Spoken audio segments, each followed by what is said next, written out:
Someone asked me, does the US still issue visit visas? Do they still give B1, B2 visas?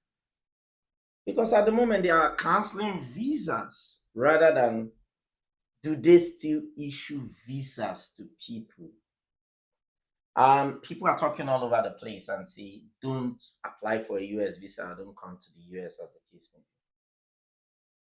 But amazingly, really interested to know that the US is still the country with the highest visas.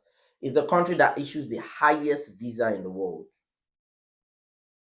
The US is the country with the highest international students in the world, over 1.1 million.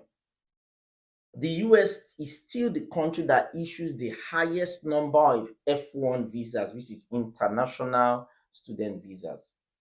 The US is still the topmost country that issues the highest visit visas, not UK, not Canada.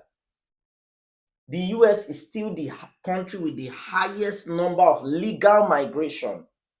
There is no country in the world that has statutory program that brings 145,000 professionals to its ground every year.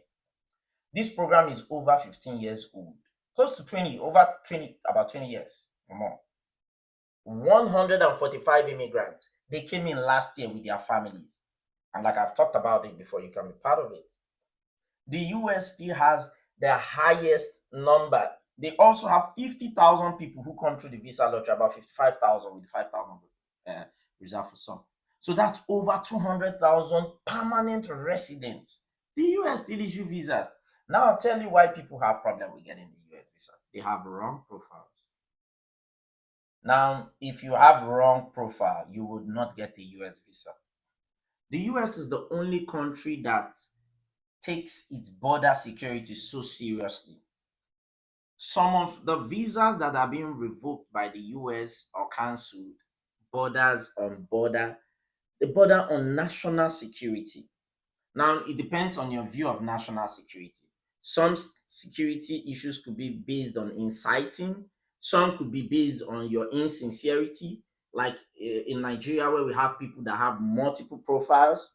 They go to agent one to get a visa process. He says they are a doctor. They go to agent two, calls them a nurse, and just because they are desperate about getting to the US. So you find out that the numbers of people who gets refused keep increasing because it's the wrong people that go apply for this visa. And that is why, with my many years in this process, I always tell people your first chance is your best chance. And for the thousands, hundreds of thousands